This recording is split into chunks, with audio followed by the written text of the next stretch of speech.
Me llamo Aida Bornik, nací en Buenos Aires en una fecha lejana que prefiero no recordar. En 1970, a fines de los 60, desde el 67, trabajaba en Primera Plana y después me fui a Panorama cuando cerraron Primera Plana. Y hacía también en televisión y en radio programas como periodista y como productora. Pero en 1972 finalmente hice público algo que escribía. Lo escribí siempre, pero siempre oculté lo que escribía. Y gracias a que mis amigos me llevaron empujones, estrené un espectáculo casi de music hall. Era un espectáculo teatral, pero con 15 personajes que interpretaba un solo actor, Víctor Laplace. Se llamaba Soldados y Soldaditos. Y estábamos viviendo en una dicta blanda, si la comparamos con otras experiencias, con la NUCE. Desde la primera función había 6 butacas siempre ocupadas por gente de Coordinación Federal que venían a ver si no introducíamos alguna cosa más, porque se habían anunciado 15 personajes y se estrenaron 12. Entonces esperaban, sí, venían y volvían a venir. Y creo que algún día se aburrieron, dejaron de venir. Esa fue mi primera experiencia profesional como autora y directora. Hicimos una producción en cooperativa con el actor, con el músico Camaleón Rodríguez, con la diseñadora de vestuario y de móviles que ubicaban a los distintos personajes, porque eran personajes relacionados con la vida militar o con la guerra, de distintos tiempos y de distintos lugares. Un cosaco ruso, un samurái japonés, una enfermera en la Primera Guerra, un cruzado. Eran 15. Había también un desertor. El espectáculo fue muy bien, lo dimos un año en Buenos Aires y después nos fuimos de gira. Querían que nos quedáramos, pero nos fuimos de gira. Esa fue una experiencia inolvidable para mí. Porque, por ejemplo, el día que fuimos a Rosario era el 22 de agosto de 1972, el día de Trelew. Nosotros andábamos en el coche de Víctor en ese momento con la bomba. Había un personaje que era la bomba. Entonces era una bomba, de toda la forma de una bomba, y se levantaba la tapa que estaba forrada como una caja de bombones y aparecía con pelo metálico rizado la bomba, el interior de la bomba. Entonces, y además, por supuesto, se usaban metralletas, rifles, espadas, distintas cosas. Entonces, así cargaditos, nos fuimos a Rosario, nos paró la policía y uno preguntó, ¿y eso qué es? Una bomba. Todo con absoluta naturalidad. Bueno, cuando llegamos a Rosario, el teatro en el que íbamos a representarla quedaba dentro de lo que se llama no parque militar, la sección restringida de la ciudad, en la que estaban reunidos los tanques. Entonces por allí pasaba solamente uno de estos buses eléctricos, no me acuerdo cómo se llama. Un trolebús, muchísimas gracias. La gente se subía al trolebús, era pleno invierno, hacía muchísimo frío, bajaba las ventanillas y les gritaba a los soldados y a los oficiales que estaban por ahí de todo. Para poder entrar a la sala, la gente tenía que haber sacado las entradas antes. y tenía que presentar en la esquina del teatro sus documentos y las entradas. Cuando nosotros íbamos a empezar el espectáculo, nos dimos cuenta de que detrás de la última fila había toda una fila de soldados con ametralladoras bajo el brazo, ¿no? Entonces, rodilla en tierra, el empresario, que era un famoso maestro de tango también, nos rogaba que no dijéramos nada, bastante era la obra, que no dijéramos nada. Y salimos y dijimos que, teniendo en cuenta los acontecimientos que todos conocíamos, íbamos a dedicar la representación a los asesinados en Trelew. Todo el mundo se puso de pie, se hizo un minuto de silencio y después empezó el espectáculo. El espectáculo era total y claramente antimilitar. No era tampoco para que se tiraran de los pelos, porque bueno, pero no era la clase de espectáculo que les gustaba. Pero ya estaba ahí y nos iban a poner a matar gente dentro del teatro por ser espectadores. Pasamos por momentos muy extraños con soldados, muy extraños. Fue un año inolvidable. Bueno, después, ese mismo año, Renan había ido a ver Soldados y Soldaditos, nosotros nos conocíamos, y me llamó para ofrecerme que escribiera los guiones para una de las novelas de su ciclo, Las Grandes Novelas en Televisión. Me dio 3 novelas para elegir, una de Moravia, una que nunca nos acordamos ninguna de los dos, y la de Mario Benedetti. Y yo elegí a la de Mario Benedetti, que adoro. Entonces conseguí los derechos por teléfono en una de mis más grandes actuaciones y la hicimos para televisión en 5 capítulos. Se repitió a pedido del público, pero de verdad yo he visto los canastos con las cartas que llegaban 5 veces. Y Renan, cuando estábamos en el segundo día de ensayo, me dijo: esto lo vamos a hacer en cine, va a ser mi primer película y tu primer película. Y así fue. Yo empecé en cine con La Tregua, en teatro con Soldados, en televisión con La Tregua.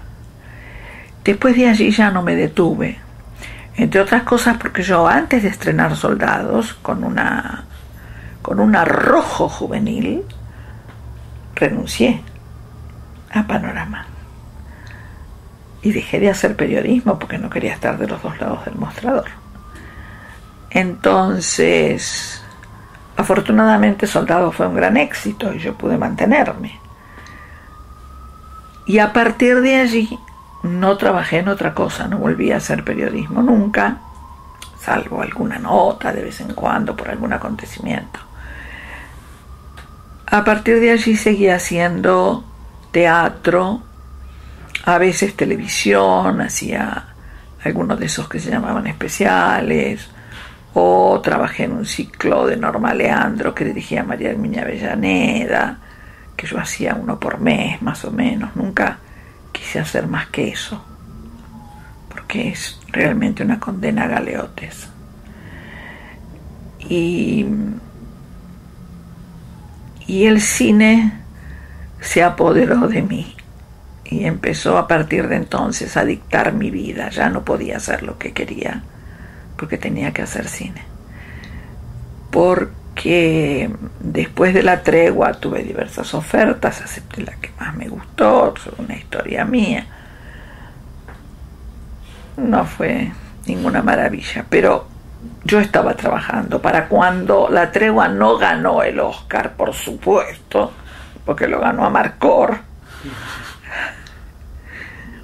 Yo no pude tener el el shock que tuvieron Renan u otros, porque yo no me estaba ocupando de La Tregua, yo me estaba ocupando de otra película ya. Y eso me salvó. Me salvó de quedarme paralizada, de pegarme al éxito, de malentender lo que significa que la gente se sienta realmente representada. Me salvé. Yo seguí. Entonces durante unos años pude hacer también teatro a veces, pero desde el 80 y... Dios mío, desde el 84 no pude hacer más teatro. En el periodo de la dictadura el teatro funcionó como un refugio, digamos, de relativa libertad en relación a... Efectivamente, funcionó como un refugio para actores que ahí podían trabajar, a menos que les pusieran bombas en el teatro, como hicieron con Siperinkowski, con otros actores. Significó un refugio para los escritores, a los que no les dejaban hacer televisión. Yo también estaba totalmente prohibida. En el 76 no podía hacer televisión, no podía hacer cine, tenía 2 guiones avanzadísimos por terminar, que finalmente terminé, pero que no tenían permiso para ser filmados. Y me fui a España en el 76. Estuve en España hasta el 79.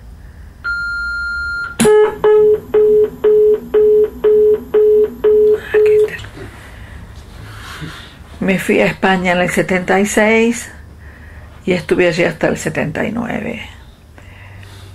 Hice primero traducciones, no busqué nunca trabajo como periodista, buscaba trabajo como traductora, este tipo de cosas.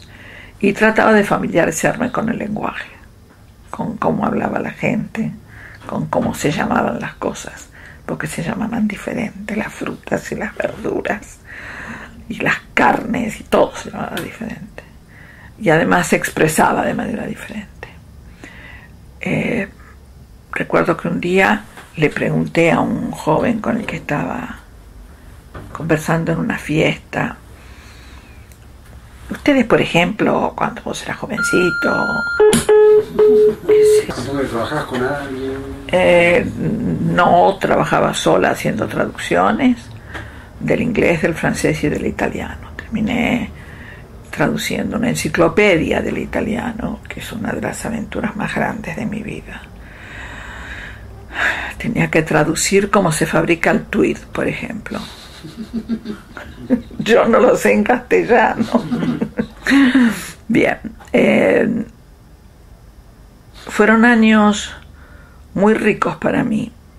Después un día me llamó alguien de Televisión Española, porque alguien le había dicho que yo estaba. Me citaron, estuve con el vicedirector de Televisión Española. Me propuso que hiciera un programa que estaban haciendo, que era Contado en América o no, una cosa por el estilo. Y yo hice la adaptación de un cuento de Cortázar. No, de un cuento de Bioy Casares.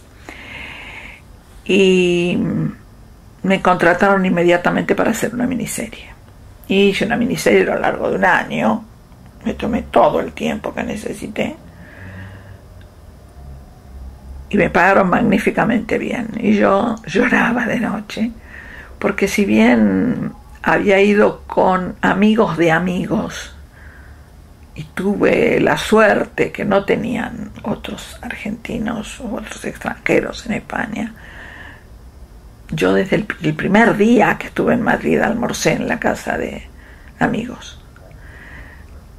La gente no se visitaban entre ellos, los españoles. Era todo muy... Yo tuve muy buenos amigos, tuve muy buenos contactos con el mundo de la cultura, porque la gente que conocí era de lo mejor. Pero extrañaba que me moría. Todavía España estaba, si bien Franco ya había muerto, todavía estaba muy asustada. Viví toda la época de la preparación para las elecciones y veía constantemente por televisión a alguien a quien le preguntaban ¿por quién va a votar? Y que decía, el voto es secreto. El susto era muy grande, son 1 millón de muertos, no es ninguna tontería. Una guerra civil es absolutamente espantosa. Entonces, bueno, vivía además todo ese momento con el entusiasmo de quien ve el nacimiento de algo que en tu propia tierra murió y que no sabes si va a volver a renacer. Entonces fue difícil y a los 3 años me llamó Doria porque una de las dos se hicieron, la que dirigió Renan, que era Al crecer de golpe, basada en Alrededor de la jaula de Haroldo Conti, y la que dirigió Doria, que era La isla, basada en una historia original mía. Entonces Doria me llamó para decirme que como la había filmado sin los actores que habíamos pensado, no le gustaba cómo había salido la película, cómo era el curso narrativo. El curso narrativo lo daba la pareja protagónica y lo que él me explicaba era que la pareja protagónica tenía que dejar de ser la pareja protagónica. Entonces yo dije que sí, inmediatamente. Me llamó un miércoles, el sábado yo estaba en Buenos Aires. Levanté un departamento de 8 ambientes, dejé en casa de distintos amigos cosas que necesitaran, por ejemplo, o que tuvieran la gentileza de tener para cuando yo volviera, y dije, en un mes vuelvo.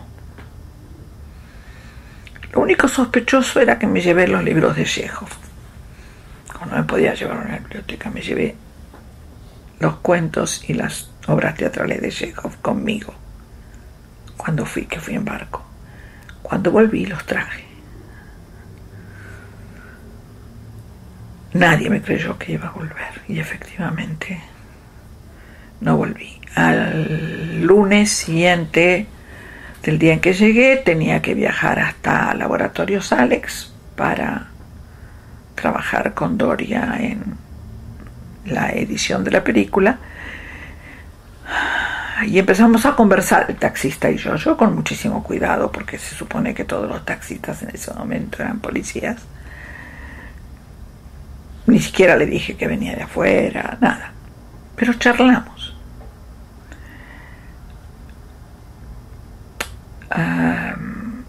Dios mío, Beatriz Guido y yo decíamos siempre en España que una de las cosas que más extrañábamos de la Argentina eran los taxistas. Los taxistas españoles, por lo menos en esa época, eran de un mal humor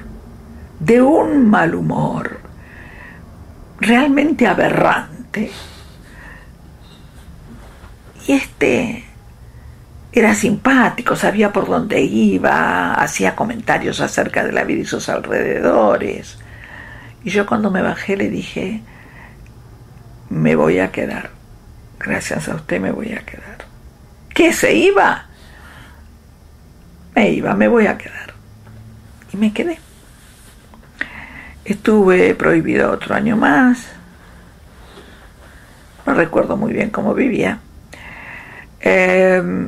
Después María Luisa Bember me contrató para que escribiera otro guión de su primer película, Momentos.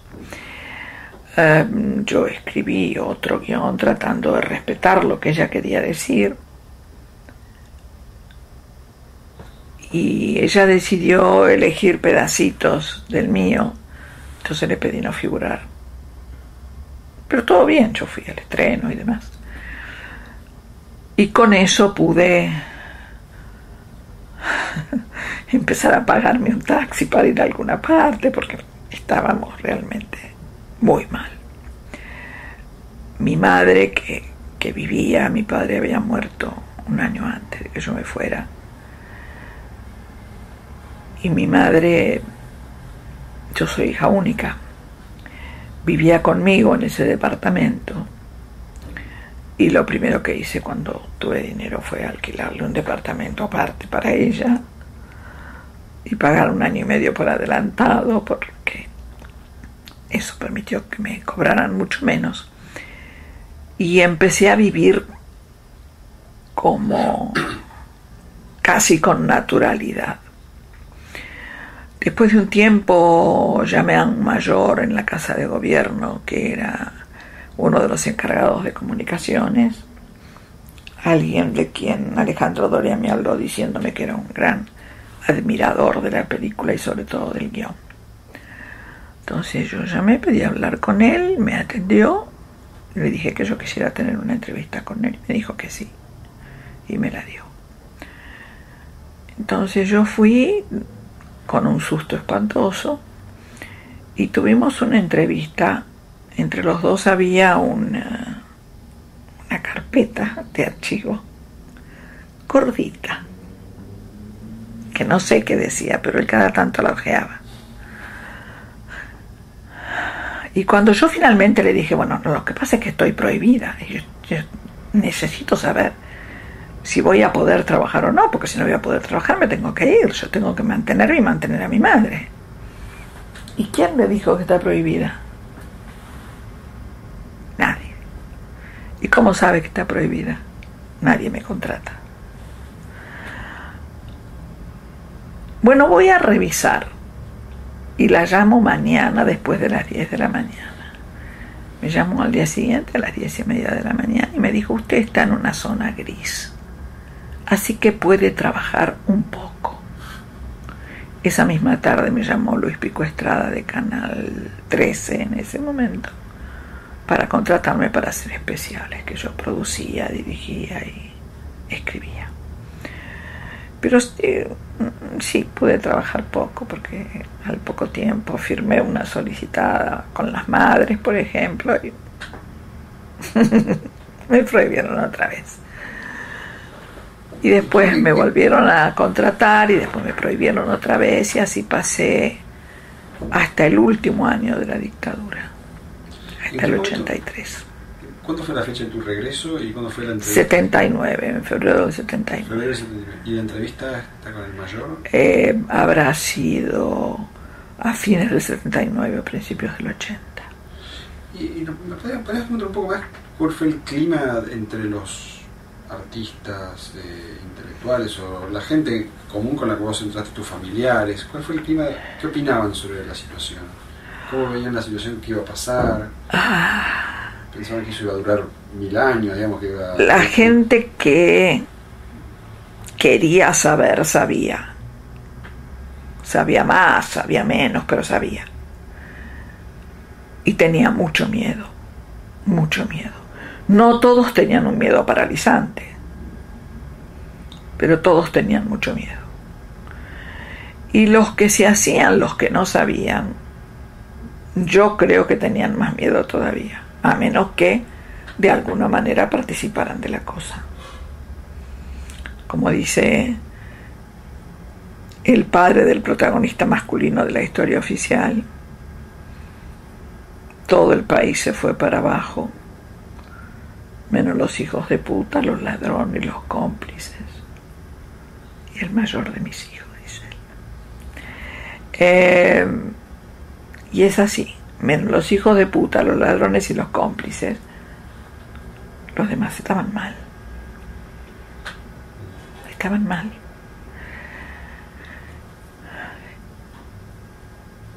El clima era, por ejemplo, yo me encontraba con alguien con quien había trabajado en Primera Plana durante años y que nos conocíamos muy bien, y que es un tipo muy gracioso y muy machista, que me dedicó un libro diciendo que para Ida, que a pesar de ser mujer piensa. Yo se lo tiré por la cabeza. me encontré con él frente a frente de pronto, no me acuerdo cómo fue la situación, pero de pronto estábamos caminando en sentidos opuestos y nos encontramos frente a frente. Y él me miró e inmediatamente miró como si yo fuera transparente. Eran experiencias duras. También había gente que te decía, ¿volviste? ¿Y te pensás quedar?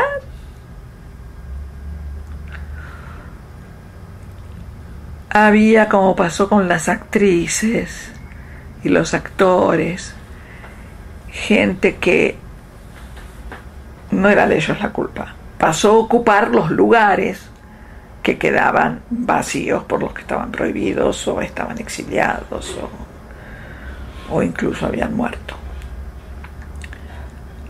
Con los escritores pasó un poco lo mismo. Yo tuve una suerte relativa, porque trabajé, me prohibieron, pero me mantuve como pude. Hasta que terminó la dictadura. Era un país triste, me acuerdo de que fui invitada por la Universidad de Córdoba para el curso de... porque ellos no hacían curso de cine, lo tenían prohibido, de, ¿cómo lo llaman aquí? Diseño de imagen. Y dieron para los alumnos un programa mío de televisión y La Tregua. Y después tuvimos una charla con los alumnos. Entonces, esos días que pasé en Córdoba, sentía que estaba en otro país, porque en Córdoba la estaba pasando espantosamente mal, y que todavía aparecen policías que cuando se ponen el casco se nota que está grabada la esvástica en el casco. Los policías todavía están ahí, la esvástica todavía está ahí. A pesar de todo eso, Córdoba, que es muy peculiar, tiene siempre un aroma, un estilo de humor. Se vive con un buen humor atento. Entonces yo me di cuenta de que todos los días me reía de algo con alguien que conocía, que no conocía, que la gente se reía por la calle. Acá no. En Buenos Aires la gente no se reía por la calle. En Buenos Aires yo vivía en el barrio de Montserrat. Hasta que me fui, todas las noches pasaban 2, 3, 4, 1 algunos muchachos que silbaban. Silbaban un tango, silbaban un rock, silbaban algo. Cuando volví nadie silbaba nada. Absolutamente nada. Y ahí esa situación de ser prohibida, pero estar en la zona gris, digamos, tenía que ver con el contenido de las producciones. ¿Vos sabías que había ciertos contenidos que estaban en la zona negra, digamos, y pasaban a la lista negra? Claro. ¿Y cómo se administraba eso? ¿Había algún tipo de... ¿Cuáles eran los indicadores para saber cuándo entrabas en la zona más prohibida? No sabías. Te enterabas y te llamaban para trabajar. Había gente que había visto las listas, había gente que tenía suficiente contacto con la represión como para haber visto las listas, o gente que estaba a cargo, digamos, de un teatro nacional o municipal, o de un canal de televisión, o de una distribuidora o una productora de cine. Esa gente presentaba un elenco al Instituto de Cine, y en el Instituto de Cine me decían, este no.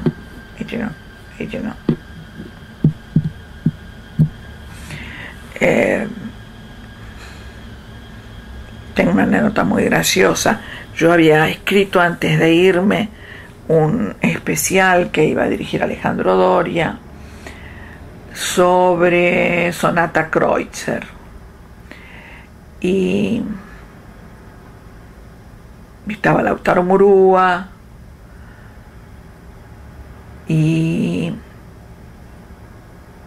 no me acuerdo, Dora Baret. Fue un programa fantástico. Alejandro Doria es muy talentoso y lo filmó muy muy bien, y no se lo dejaron estrenar, y la explicación fue: ¿un ruso por una rusa? No.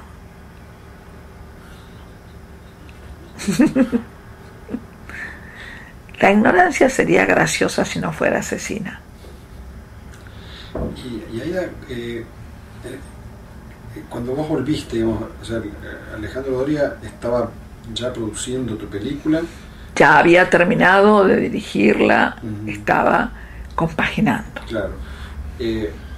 La impresión era que había cierta liberalización, o sea, que la dictadura había suavizado. No, le dejaron hacer la película porque pensaron que yo no iba a volver,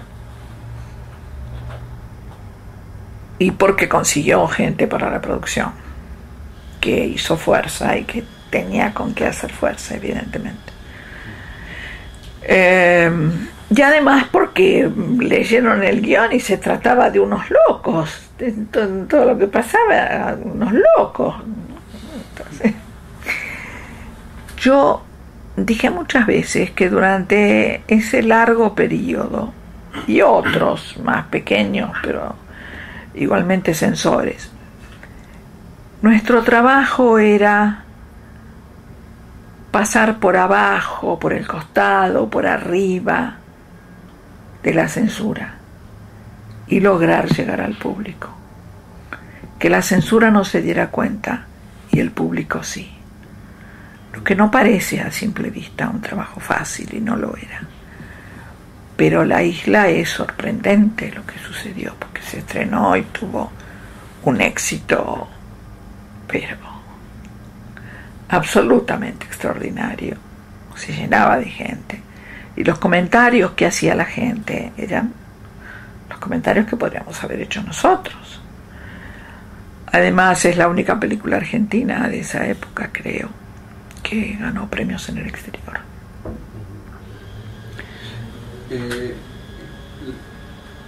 Vos cuando volviste en febrero del 79 estaba en medio de la euforia, digamos, el régimen estaba en su, por decir así, su mejor momento, digamos, había terminado el mundial, estaba la situación económica, había empezado la etapa de la plata dulce, digamos, el consumo. ¿Vos cómo percibiste ese éxito, digamos? ¿Pensaste que qué pensabas vos y qué? Que se iban a quedar más tiempo del deseable. En ese momento pensaba que esa dictadura se iba a prolongar mucho. Por eso tuve la entrevista que tuve, porque yo lo intento.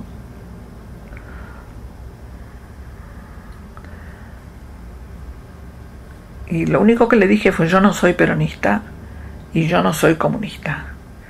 Y no soy antiperonista ni anticomunista tampoco. ¿Por qué les parece a ustedes que yo soy una persona peligrosa? No tengo la menor idea.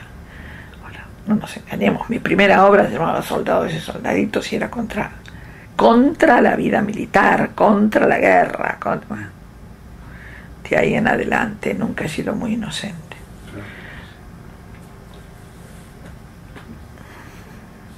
Se vivía mal. Era un mal momento, un feo momento. Ahora, ¿qué alcance tenía ese acompañamiento de la sociedad en aquellos que vos llamaste cómplices, ¿no? Sí.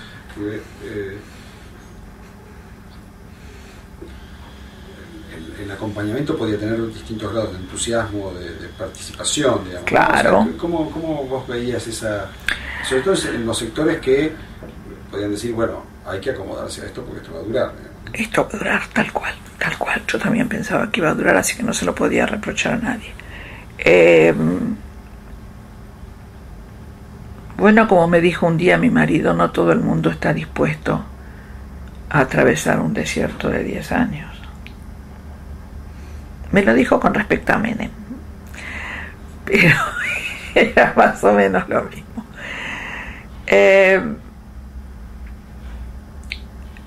Había gente que se enganchaba, ya conocemos lo de DM2 en Miami, había gente que se enganchaba porque había posibilidades con esto de la igualdad del peso y el dólar, una de las fantasías más extraordinarias que he oído. Pensar que los pobres ecuatorianos todavía están en eso, gracias a Cavallo. Pero de verdad la vida para cierta gente empezó a tener posibilidades que antes no existían. Entonces, yo no diría que todos estaban a favor de la dictadura, pero tampoco estaban muy seguros de qué era lo que había que hacer. Ya habían matado a tantos, y a pesar de que la gente desconocía cifras, casi todo el mundo sabía a esa altura que habían matado a mucha gente, porque era muy difícil no conocer a alguien a quien se hubieran llevado. Pero pensaban, ya está, ya no se llevan más a nadie. Es mentira, se llevaban en el 78, en el 79 se siguieron llevando, y en el 80 se siguieron llevando gente. Por supuesto no se llevaban 50 por noche como en el 77, pero se llevaban gente. Se la llevaban para siempre. Y esta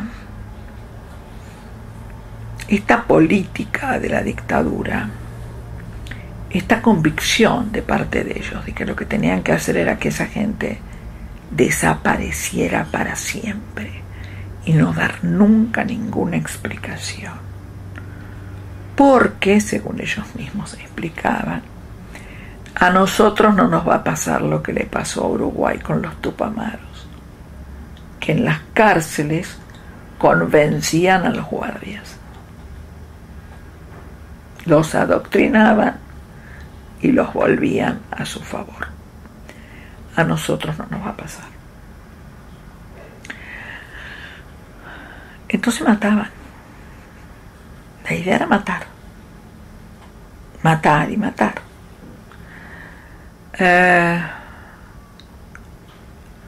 Hubo excepciones, por supuesto, pero no siempre fueron porque se fuera más inocente o a sus ojos más culpable.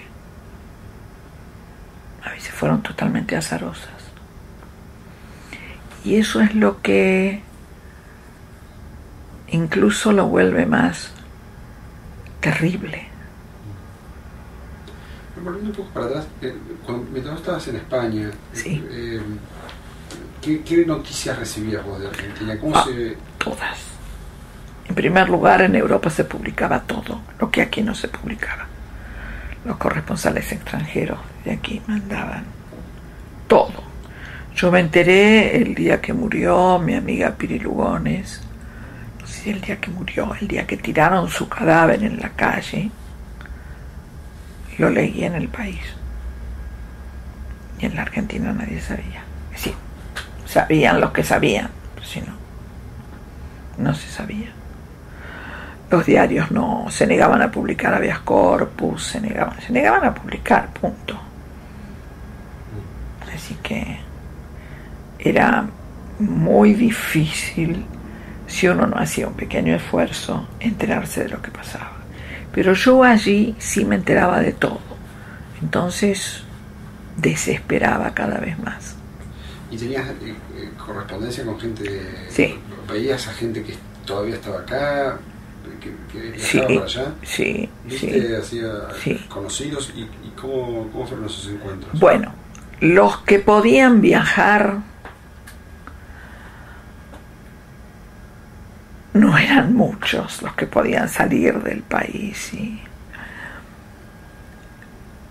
depende, algunos encuentros fueron enormemente felices. Yo me encontré con Renan en España.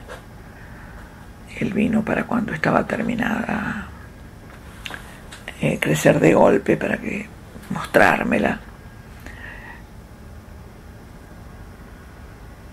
Me encontré con distinta gente que se fue después que yo también. Pero los argentinos eran un papelón en España, y esta es la verdad. Había exiliados chilenos, había exiliados uruguayos y había exiliados argentinos. Los argentinos estaban todos peleados entre sí. Algunos eran montos, pero no estaban de acuerdo con el retorno. Otros eran montos que sí creían que había que retornar. Otros eran ERP. Bien.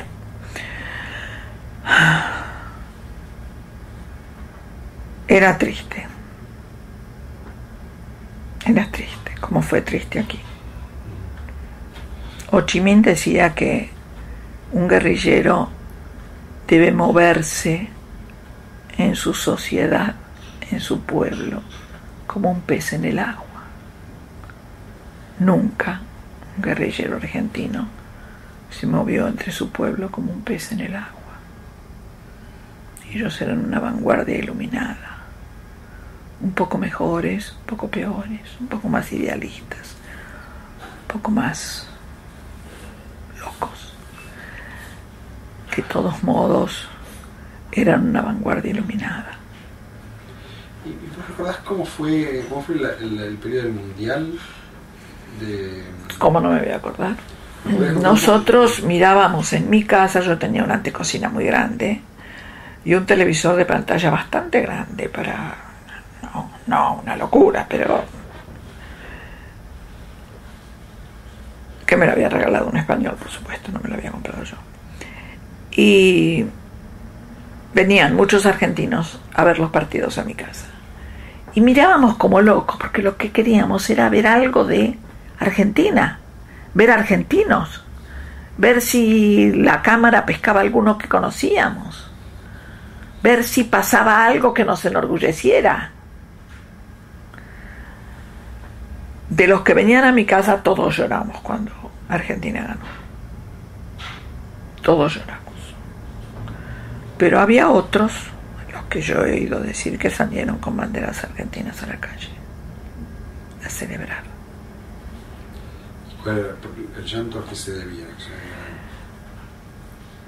Esto era demasiado bueno para los militares para ser cierto. Por otra parte, no fue cierto. El partido con Perú es una cosa completamente amañada, pero llorábamos porque la gente cantaba y gritaba de alegría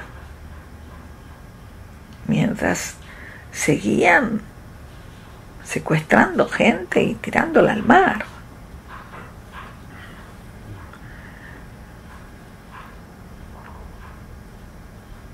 Fue un periodo muy difícil, muy doloroso, porque uno no se puede poner a juzgar al pueblo argentino. Es una soberbia que no soy tan estúpida como para tener, pero dolía mucho que hubieran logrado lo que se proponían. Eso era lo que se proponían y lo lograron, y eso dolía mucho. Además pensamos que alargaría su estadía.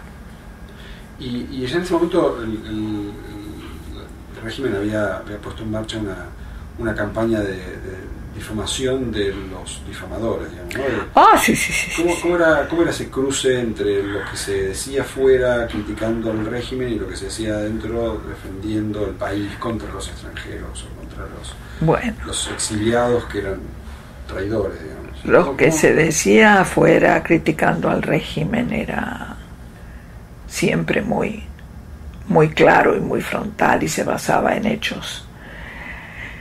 La campaña para convencer a la gente de que había una campaña anti-argentina tuvo una publicidad, unos avisos que pasaban por televisión, por ejemplo, o en los cines, que eran al mismo tiempo muy bien hechos y de una villanía poco común. eran casi soeces. Y los coches que tenían el cartel de Somos Derechos y Humanos, cuando yo llegué a Buenos Aires, todavía estaba lleno de coches que tenían ese cartel. A mí me saltaban lágrimas cuando los veía. Me parecía imposible. Imposible. Pero la realidad es que esto ha pasado aquí, ha pasado en Alemania, ha pasado en tantos otros sitios. Y si bien las cifras en la Argentina son impresionantes y el sistema argentino es impresionante, aún al lado del chileno, que era una aberración atroz,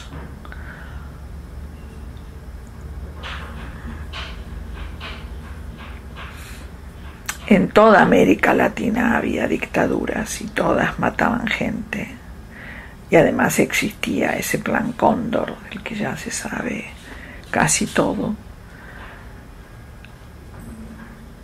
Pero a pesar de eso los argentinos se distinguían, porque no dejaban a nadie vivo. ¿Y en España que los medios qué opinaban, digamos, de la campaña anti-argentina? O sea, que ¿había alguna repercusión de esa estrategia? Poca, pero sí la había, y se decía, incluso se publicaban nombres de agencias de publicidad que estaban ocupándose de la campaña, y se publicaban cifras de lo que se gastaba en esa campaña.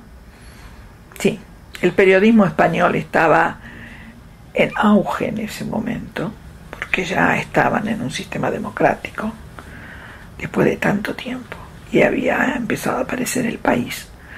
Y era otra vida, realmente era otra vida. Todavía les resultaba muy difícil liberarse de sus miedos y sus condicionamientos, pero El País reverdeció bastante rápidamente en algunos sentidos, y ese es uno de ellos. Y en España salían, digamos, avisos y notas financiadas por el régimen, digamos. Eso... Supongo que sí, no en El País. Vos no recordás, pero ¿recordás haberlos visto, los avisos? Digo, pues en Estados Unidos se hacían, digamos, ¿no? Recuerdo que se publicó en ABC o en Mayoría, una de las dos,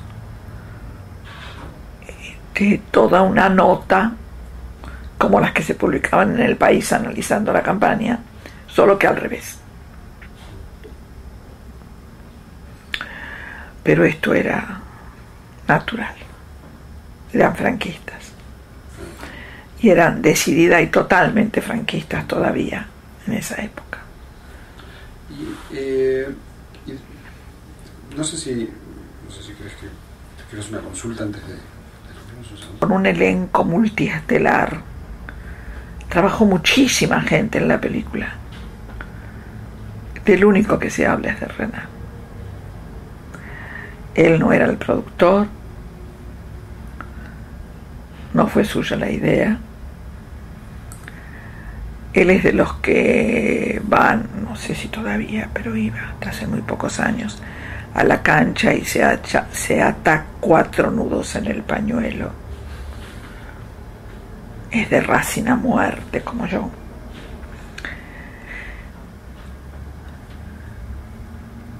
Y debe haber tenido ese pedacito de entusiasmo. Es un error espantoso y él lo reconoce y tiene pesadillas con el asunto. Supongo que debe haber habido también un grado de peligrosidad en negarse. Él fue uno de los primeros amenazados, uno de los primeros que no pudo trabajar. Y supongo que debe haber habido amenazas. Nunca lo hemos hablado. ¿Vos nunca le preguntaste al...? No, nunca. Es mi amigo, lo quiero mucho, Le tengo enorme respeto como persona inteligente, culta, sensible. Y esto me pareció un episodio completamente ajeno a él. No podía creerlo. No podía creerlo. Es tan inteligente, Sergio. ¿Cómo podía caer en hacer una cosa así? Justamente porque no podía creerlo y porque nunca han dejado de molestarlo con esto, nunca han dejado de reprochárselo, nunca han dejado de restregárselo por la nariz. Yo decidí no preguntarle. No me parece que ninguna explicación que me diera justificara que hubiera hecho la película. Yo creo francamente que es injustificable. Pero por otro lado creo que él debe tener su justificación. Creo que un poco no se dio cuenta y un mucho no pudo negarse. Y vos sabés, porque es cierto, el elenco que aparece es muy variado y de gente que probablemente estaba en esa zona gris, digamos, ¿no? O por lo menos algunos de ellos están... Así es. Bueno, aprovechó para poner gente que normalmente no se podía poner. Claro. Ahora, era muy interesante la reflexión tuya, porque era una forma de entrar por la ventana, digamos, a sí, eso. En parte sí.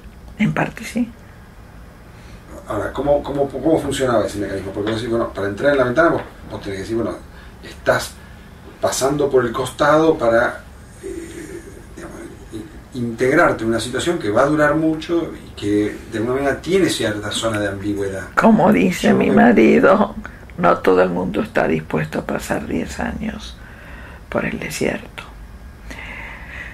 Sí, creo que debe haber habido algo de eso, de, bueno, si no lo hago, no voy a poder hacer nada más. Sergio es un fanático del trabajo. No terminó una cosa y ya tiene preparada otra. Ópera, cine, teatro, lo que sea. Y sería su muerte, como lo hubiera sido para mí. La diferencia es que escribir podés escribir igual. A menos que te paren un guardia detrás. Yo estaba escribiendo la historia oficial cuando me estaban amenazando por Ruggiero. Y me habían prohibido. Yo estaba escribiendo la historia oficial, pero nadie lo sabía. Escribir podés. Lo que él hace no se puede. Entonces yo no quiero que esto sea una defensa encendida, ni creo que él la espere ni la necesite. Bueno, sí, quizás la necesite. Ha sufrido mucho por esto y ha pagado varios precios. Pero bueno, eso es lo que creo. ¿Y qué me decías de Norma Leandro? No, antes de pasar al tema, de alguna manera si funcionaba ese mecanismo, digamos, de una adaptación, digamos, resignada, por decir así, al éxito y a un país que se suponía que había cambiado, digamos, ¿no? Yo, creo que el que lo explica mejor es Félix Luna, finalmente, que cierra la película diciendo más o menos esto, digamos, ¿no? O sea, ese es un país nuevo y en este país, bueno, hay que empezar bien, hagamos lo mejor de este nuevo país, sí. ¿no? ¿Vos pensás que ese era un sentimiento extendido? ¿Era un sentimiento que era, digamos, más o menos representativo? Porque bueno, la película fue muy exitosa, pero uno puede decir, bueno, eso simplemente era era un pensamiento muy extendido, muy extendido. Porque la culpa del sobreviviente existe. Y todos los que sabían que su carrera había sufrido un empujón nada más que porque el de adelante y el de adelante habían desaparecido, también sentían culpa. Tampoco estaban seguros de que se merecían lo que les pasaba. pero por eso también se anotaban en hay que vivir. Mientras tanto hay que vivir, la vida se pasa. Vos no sabés cómo me dice esto a mí la gente. Me lo han dicho tantas veces, en distintas circunstancias. Y yo, justamente porque la vida se pasa, no la puedo pasar llenándome de vergüenza. Bueno, pero ahí está el problema de lo que eran, digamos, cuál era la frontera entre lo que es necesario para adaptarse a la situación y lo que es un poco más que lo necesario. ¿Cómo esa frontera es lo peligroso, esa es la ciénaga. Esa es la ciénaga en la que se hundió el 50% del país con Menem, el 10% quedándose con toda la guita y el otro 40% creyéndosela.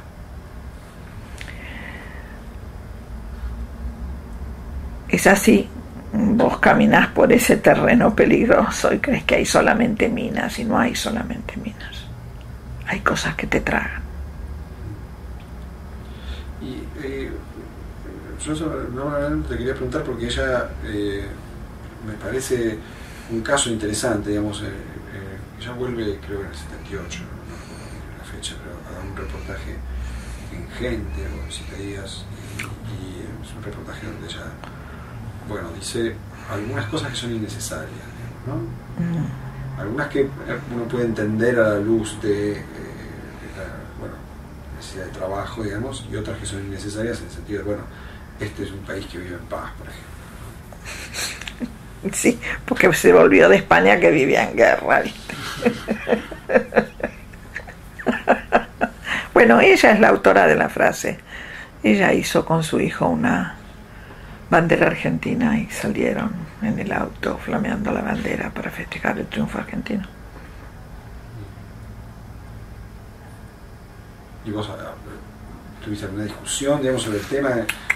No, nunca fuimos amigas. Tuvimos largas temporadas en que nos llevábamos muy bien, en que yo trabajaba para programas que ella hacía, una actriz maravillosa, así que era un privilegio trabajar, crear personajes para ella, pero había algo en ella que siempre me detenía antes de intimar más, y descubrí que ese algo en España. Yo creo que no nos vimos nunca en España. Creo que frecuentábamos círculos totalmente diferentes, porque yo no la vi nunca, personalmente no la vi. ¿Y cuánto pesaba el nacional, en tu opinión, digamos, ¿no? Sí. Pensando en términos de definiciones culturales, ¿no? Bueno, sí. Los que podían hacer eso de salir con la bandera era porque eran más nacionalistas que los otros que no lo hacían, era porque eran más oportunistas. Era porque eran más oportunistas. El nacionalismo con el fútbol no tiene nada que ver. Nada que ver. Todos llevamos la camiseta argentina cuando hay un mundial. Sí, eso es cierto. Todos queremos que gane Argentina. Sí, eso es cierto. En ese momento teníamos que querer que no se hiciera en Argentina. Ya no hablemos de que Argentina participe o no participe. No podíamos querer que se hiciera un campeonato mundial en Argentina, con la gente en campos de concentración y la gente a la que tiraban al mar. No era un momento para una celebración popular. Entonces yo comprendo que muchísima gente que ama el fútbol, que se enajena con el fútbol, y que por otra parte estaba viviendo un periodo muy difícil y muy infeliz, y sabía que tenía que tener miedo, porque los pobres siempre saben, porque tienen los límites más delante de la nariz. Esto les proporcionó una posibilidad de participación que no existía, no había nada en lo que pudieras participar, no había partidos políticos, no había ONG que funcionaran, no había asambleas barriales, no había nada, no podías participar ni del truco en el club. Era muy difícil, se vivía de manera muy dificultosa. Entonces tener esta oportunidad de ver fútbol de todo el mundo, de ser nosotros los que hacíamos el campeonato y encima ganar, les dio una alegría. Y en ese caso yo pienso que es totalmente legítimo, por supuesto, porque no estaban enterados de otra cosa y porque habitualmente son hinchas de fútbol. Norma no es hincha de fútbol. Creo que esa es la diferencia. Pero eso no es, en tu argumento no hay un poco, bueno, entonces es más responsable el que está en la posición de necesidad, digamos. No, yo no digo que sea más responsable, digo que es menos responsable el que está en una posición de necesidad. No, por eso, sí. O sea, podrías, el acompañamiento de la situación por parte de los sectores más sumergidos es más justificado que el de una persona como por supuesto, clase media. Por supuesto, preguntarle en primera instancia por qué se fue a vivir a España. Si este era un país en el que se podía vivir en paz. No es un personaje muy peculiar, del que yo tengo muy diversas anécdotas de muy diversas épocas y todas van en el mismo sentido. ¿Tenemos unos minutos más? ¿Podemos sí, cambiar la cinta? Y porque